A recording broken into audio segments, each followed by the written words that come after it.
बिस्मिल्लाहिर्रहमानिर्रहीम। अस्सलाम वालेकुम स्टूडेंट्स, उम्मीद है कि आप लोग बिल्कुल खैरियत से होंगे। मैं आज आपकी कंप्यूटर की टीचर हूँ। आज हम अपना सेकंड टर्म का लेक्चर नंबर 5 स्टार्ट करने जा रहे हैं, चैप्टर नंबर 3 का। पिछले चैप्टर्स में हम लोगों ने पढ़ा, लेक्चर्स में हम लोगों ने पढ़ा है एडिटिंग डाटा के बारे में, डाटा को हम कैसे एडिट कर सकते हैं, जो हम लोगों ने एक्सेल में स्प्रेडशीट के ऊपर लिखा होगा। उसके अलावा हमने ऑटो फिलिंग डाटा के बारे में पढ़ा था, एंटरिंग अ फॉर्मूला के बारे में पढ़ा था, ऑपरेटर्स के बारे में पढ़ा था। अब हमने इसमें इंसर्टिंग फंक्शंस के बारे में पढ़ना है कि हम लोग पहले हमने ये पढ़ लिया है कि फॉर्मूला कैसे एंटर किया जाता है। अब हमने पढ़ना है फंक्शंस कैसे इंसर्ट किए जाते हैं। अब फंक्शंस एंड फॉर्मूलाज में फ़र्क होता है। फंक्शंस इस तरह यूज़ किए जाते हैं और जो हमारे पास फॉर्मूलाज होते हैं वो हम ऑपरेटर्स के साथ यूज़ करते हैं। फर्स्ट हमारे पास आता है इंसर्टिंग फंक्शन में सम, प्रोडक्ट, एवरेज, पावर, SQRT को हम स्क्वायर रूट भी बोल सकते हैं, मैक्स एंड मिन। इस पूरे टॉपिक पे हम लोगों ने सारे फॉर्मूलाज को पढ़ना है, फंक्शंस के फॉर्मूलाज को पढ़ना है, इनकी साइंटेक्स्ट को पढ़ना है। मैंने सारे यहाँ पे कुछ एग्जांपल्स और कुछ फॉर्मूलाज वगैरह लिखे हुए हैं, सारे एग्जांपल्स भी हैं। जिनकी एग्जांपल्स नहीं थी फॉर्मूलाज नहीं थे, उनकी एग्जांपल्स यहाँ पे लिख दी हैं ताकि आप लोगों को अच्छी तरह से समझ आ जाए। साथ ही आप लोगों ने ये अपनी जो मैंने यहाँ पे आपको रेडी करके दिया है एक बोर्ड, ये अपनी आपने कॉपीज में उतार लेना है ताकि आप लोग जब इसको परफॉर्म करेंगे, जब इसको आप समझेंगे तो आपको ज़्यादा अच्छे समझ आएगी, क्योंकि ये चीज़ें सारी हर चीज़ की हमने फॉर्मूलाज फंक्शंस वगैरह याद करने होते हैं ताकि हम लोग उसमें पुट कर सकें। इसलिए आप लोगों ने सारी चीज़ें अपने पेज के ऊपर उतार लेनी है और बुक से जो मैं पढ़ाऊंगी अब आपने बुक से टैली करना साथ साथ, ताकि आपको अच्छी से समझ आ जाए। बुक में साथ साथ मैं आपको डायग्राम के थ्रू भी समझा देती हूँ ताकि आप लोगों को बेहतरीन तरीके से समझ आ जाए। अब देखिए बुक की तरफ, ये देखिए अब हमारे पास टॉपिक आता है। फर्स्ट टॉपिक हमने यहाँ से स्टार्ट करना है इंसर्टिंग फंक्शन से। Functions are predefined and built in function. Different types of functions are available in Excel. These functions can be used for different calculations. Functions can be located from formulas tab or clicking on the insert functions option in the formula bar or by typing the function manually. अब देखें, अब हमने इसमें बताया उन्होंने functions जो होते हैं वो प्री डिफाइंड या बिल्ट इन फंक्शन होते हैं, मतलब कि वो बने बनाए फंक्शंस होते हैं, हम लोग उसको चेंज नहीं कर सकते। ठीक है, वो हम लोग एज इट इज़ वैसे ही लिखना पड़ता है जैसे कंप्यूटर में फीड कर दिए गए हैं। डिफरेंट टाइप्स के फंक्शन होते हैं, एक्सेल में मौजूद हैं डिफरेंट टाइप्स के फंक्शन, वो आज हम ब्रीफली डिस्कस करेंगे। आज हम ये भी पढ़ेंगे फॉर्मूला, हम फंक्शंस को फॉर्मूला टैब्स के ऊपर कैसे लिखते हैं, कैसे किया जाता है, सारा कुछ A to Z आज हम इसमें डिस्कस करने लगे हैं। आगे देखिए हमारे पास आता है इस तरह की स्प्रेडशीट आती है, सिंपल स्प्रेडशीट है ये आपके पास। यहाँ पे FX यहाँ पे लिखा हुआ है, यहाँ पे अपना आप फॉर्मूला लिख सकते हो या आप सेल के ऊपर भी लिख सकते हो। अगर डाटा लिखने के बाद यहाँ पे भी फॉर्मूला लिख सकते हो या आप यहाँ पे भी लिख सकते हो, ये आपकी चॉइस के ऊपर होता है। ठीक है, और यहाँ पे आप लोगों को एड्रेस सेल नजर आ जाता है। मैं आपको इसलिए यहाँ पे बता रही हूँ ताकि आगे हम लोगों को चीज़ों की ज़रूरत पड़ेगी तो आप लोगों को समझ आ जाएगी अच्छे तरीके से कि यहाँ पे जो आएगा वर्ड लिखा होता है A1, B1, B2, B3, C3, वो सारा कुछ सेल एड्रेस होता है। यहाँ पे सेल एड्रेस लिखा जाता है, यहाँ से हम लोग देखते हैं सेल एड्रेस को और यहाँ पे हम लिखते हैं अपने फॉर्मूलाज, या हम लोग सेल के नीचे भी यहाँ पर भी लिख सकते हैं, वो हमारे पे डिपेंड करता है। देन हमारे पास हम लोग कैसे करते हैं, ईच फंक्शन है स्पेसिफिक ऑर्डर। कौन कौन से हैं, फर्स्ट है all function begin with the equal sign. हर फंक्शन जो है वो हमेशा इक्वल साइन के साथ ही स्टार्ट होता है, जैसे हमने ऑपरेटर को पढ़ा था सेम इसी तरह फंक्शन के साथ भी इसी तरह ही है। फिर आता है after the equal sign the function is instead equal to sum. अगर हम लोगों ने साइन को यूज़ करना है तो हम लोग साइन की जगह पर इस तरह के वर्ड यूज़ करते हैं, सम, सब्ट्रैक्ट, प्रोडक्ट, एवरेज, इस तरह के हम लोग वर्ड यूज़ करते हैं। अब हम लोग इसमें फंक्शंस में खासतौर पर ऑपरेटर्स वगैरह यूज़ नहीं करते इक्वल साइन के बाद। अब देखिए आगे हमारे पास आ रहा है आर्गूमेंट की ऑप्शन। आर्गूमेंट कहते हैं इज द सेल रेंज और cell reference that are enclosed by parenthesis, कि ऐसा आर्गूमेंट, ऐसी सेल रेंज जो हम लोग क्लोज कर देते हैं पैरेंथेसिस के साथ, जो ब्रैकेट्स कहते हैं जिसका आप लोग उसको पैरेंथेसिस भी कहते हैं। फर्स्ट ऑफ ऑल देखिए छोटी सी यहाँ पे डायग्राम बनी हुई है, इक्वल साइन दिया हुआ है सबसे पहले उन्होंने, फिर उन्होंने दिया हुआ है सम की ऑप्शन, क्योंकि हमने इसमें उन्होंने बताया कि आप सम कर लें।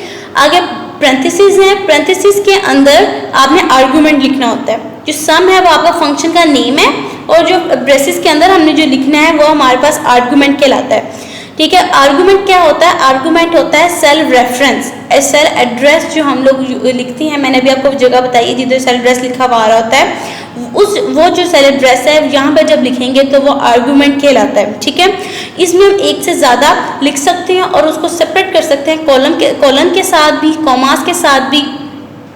वो हम आगे डिस्कस करेंगे क्योंकि हर सम, प्रोडक्ट, एवरेज, पावर का अलग अलग फंक्शन है। अब हम डिस्कस करने लगे हैं। फर्स्ट हमारे पास आता है sum. The sum function adds all the numbers that user specifies as arguments.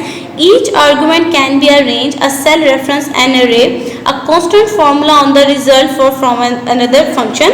इसमें बताया हमने किसी भी फंक्शन को, कोई भी हमने यहाँ पे वर्ड्स डाटा लिख दिया, मतलब कि 1 2 3 4 5 6 लिख दिया, उसको अब हमने ऐड करना है। तो हम जब हमने डाटा लिख दिया उसकी यहाँ वाली जगह पर, उसके नेक्स्ट सेल के ऊपर, ब्लैंक सेल के ऊपर हम लोग लिख देंगे इस तरह का फॉर्मूला कि इक्वल टू सम, ब्रेसेस डालेंगे, फिर B5 से लेके B9 तक उसका एड्रेस देंगे, यहाँ से एड्रेस होगा उसका एड्रेस देंगे, ताकि हमारे पास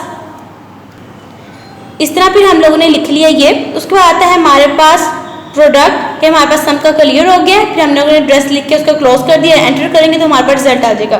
फिर सेम इसी तरह हमारे पास प्रोडक्ट की ऑप्शन आती है। प्रोडक्ट का मतलब होता है मल्टीप्लाई, हमने कुछ नंबर्स को मल्टीप्लाई करना है तो हम लोग इस तरह फॉर्मूलाज में लिखते हैं, इक्वल टू प्रोडक्ट A1, इसमें हम कोमा डालते हैं, उसमें हमने कॉलम डाला था, इसमें हमने कोमा डालना क्योंकि हमने सेपरेट करना है। दो खाली वर्ड होंगे उसको मल्टीप्लाई आपस में जब करेंगे तो हम कोमा के साथ उसको सेपरेट करेंगे। ठीक है, जैसे A1 और A2 को हमने मल्टीप्लाई करना है तो हम लोग इस तरह का लिखेंगे, एंटर करेंगे तो हमारे पास आ जाएगा। नेक्स्ट अब आता है average. Average function returns the average arithmetic mean of arguments. For example, if the range B1 colon B5 contains numbers, the formula average B1 colon B5 returns the average of those numbers। अब देखें, average निकालना है हमने किसी चीज़ का। जब हम लोग किसी चीज़ का अरिथमेटिक मीन के जरिए हम लोग हमेशा एवरेज निकालते हैं। जब भी हमने किसी चीज़ का एवरेज निकालना है तो हम लोग क्या करते हैं, सिंपल तरीका जो होता है एवरेज निकालने का, वो हम लोग सारे सब जो लिखते हैं उनको आपस में प्लस करके डिवाइडेड बाय उतने नंबर पर डिवाइड कर देते हैं। इसमें हम लोग क्या करेंगे, direct is equal to average लिखेंगे। हमेशा ये जो होते हैं हमेशा आपने कैपिटल वर्ड्स पे ही लिखना है, कभी भी आप स्मॉल वर्ड्स में लिख सकते हैं, हमेशा आपका एरर आ जाएगा। कैपिटल वर्ड्स में जिस तरह लिखा है बोल्ड लेटर्स में सेम इस तरह ही आपने उतारना है। और जो B1 और कॉलन B5 लिखा है ये एड्रेस लिखे हैं, आपके कोई भी से भी चेंज हो सकते हैं। ठीक है, इस कोई बात नहीं है। B1 कॉलन B5 आ जाएगा तो आपका इन सब का एवरेज निकल आएगी। ठीक है, साथ में देखिए छोटा सा यहाँ पे बना हुआ है, डू यू नो द, ये एक्सपोनेंट का साइन है। Operator can be use instead of power to indicate to what power the base number to be raise, such as in 5 exponent 2।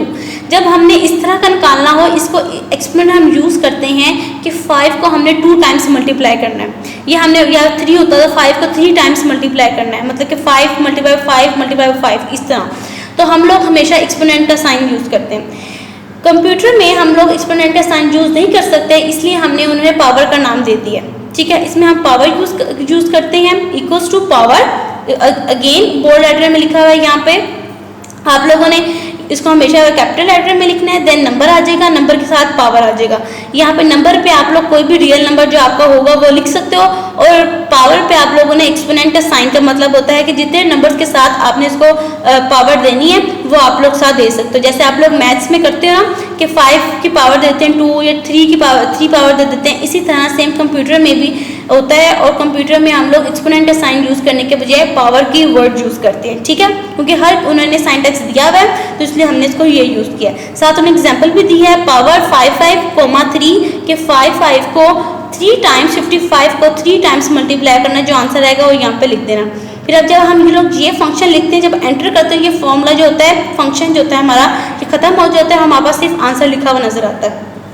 ठीक है, नेक्स्ट हमारे पास आता है, आगे आता है हमारे पास square root. Square root function में भी हम लोग ये करते हैं, डाटा को कैलकुलेट करते हैं। गिवन हमारे पास जो नंबर दिया गया होता है उसमें भी हम लोग इक्वल टू का साइन डालते हैं, SQRT लिखते हैं और नंबर लिख देते हैं। जैसे हम लोग अपने कंप्यूटर में से करते होते थे, सेम इसी तरह कैलकुलेटर से यूज़ करते हैं, सेम इसी तरह हम लोग इसमें भी यूज़ करते हैं। कोई सा भी नंबर का स्क्वायर रूट लेना है वो लिखेंगे, हमारे पास आंसर आ जाएगा। ठीक है, फिर आता है मैक्स। मैक्स का मतलब होता है आपके पास काफ़ी ज़्यादा नंबर्स लिखे हैं, जो सबसे बड़ा नंबर है वो आपके पास शो हो जाए कि इन सब में से बड़ा नंबर कौन सा है। तो हम लोग ये यूज़ करते हैं is equal to max number 1, number 2 and so on, जितने नंबर्स हमारे पास दिए गए होंगे वो सारे नंबर्स लिख देंगे। साथ ही उन्होंने एग्जाम्पल दे दिया is equal to max A1 से लेके E1 तक, उन्होंने जितने नंबर्स बीच में आ रहे हैं इनमें से बताना है कौन सा हमारे पास मैक्स नंबर आता है। तो वो हम लोग एंटर करेंगे तो हमारे पास सबसे बड़ी डिजिट वैल्यू जो होती है वो आ जाएगी। साथ ही हमारे पास आता है मिन का सेम यही तरीका है, उसमें भी हम लोग स्मॉलेस्ट वैल्यू फाइंड करते हैं। इसमें न्यूमेरिकल वैल्यूज़ में से कोई भी हमने वैल्यूज़ लिखी होंगी उसमें सबसे छोटी वैल्यू जो होगी वो हम लोग यूज़ करेंगे मिन के ऑप्शन के साथ। जब हमें सबसे बड़ी वैल्यू चाहिए होगी तो हम मैक्स लिखेंगे, जब सबसे छोटी वैल्यू चाहिए होगी तो हम लोग मिन के ऑप्शन यूज़ करेंगे और यहाँ पर सेल एड्रेस लिख देंगे ताकि हम लोगों को पता चल जाए कि हम लोगों ने कैसे उसको फाइंड करना है। यही आपके पास क्वेश्चन नंबर लॉन्ग बनता है, 3 लॉन्ग पूरा। इसमें आपके साथ यहाँ पे मैंने ब्रैकेट्स लगाई हुई हैं, आपको समझ आ जाएगी सारी क्या कितने कितने फंक्शंस आप लोगों ने इसमें परफॉर्म करने हैं, कितना कितना लिखना है। आपने एग्जाम्पल मस्ट देनी है क्योंकि हर किसी का एग्जाम्पल दी हुई है तो आपने लाजमी एग्जाम्पल देनी है, ठीक है। और आप लोगों को समझ आ जानी चाहिए कि साथ साथ जो मैंने ब्रैकेट्स में आपको बताया एक दफ़ा मैं दोबारा से आपके साथ डिस्कस कर लेती हूँ। यहाँ से देखिए आपके पास स्टार्ट हो रहा है फंक्शन से लेके आपने फॉर्मूला बार तक आपने ब्रैकेट मिन लगाई हुई है, यहाँ तक आपने सबसे पहले लिखना है। फिर आपने यहाँ पर वहाँ पर लिखने के बाद आपने सम की ऑप्शन हेडिंग देनी है, सम की हेडिंग देके द सम से लेके आर्गूमेंट्स तक लिखना है। फिर सिर्फ एग्जाम्पल लिख देनी है, यहाँ पर ब्रैकेट लगाई हुई है मैंने ताकि आप लोगों को समझ आ जाए। फिर आता है प्रोडक्ट की ऑप्शन, प्रोडक्ट में भी आपने यहाँ से लेकर यहाँ तक लिखना है। फिर आपने खाली उसकी एग्जाम्पल दे देनी है, ठीक है। एग्जाम्पल मस्ट देनी है, ऐसा ना हो कि आप एग्जाम्पल ना दें आपके नंबर काट जाएँ। एग्जाम्पल मस्ट होती है आपकी हर चीज़ पे। फिर आता है एवरेज, एवरेज का भी एवरेज से लेकर आर्गूमेंट्स तक लिखना है और साथ में एग्जाम्पल देनी है और ये एग्जाम्पल है उसकी, ठीक है।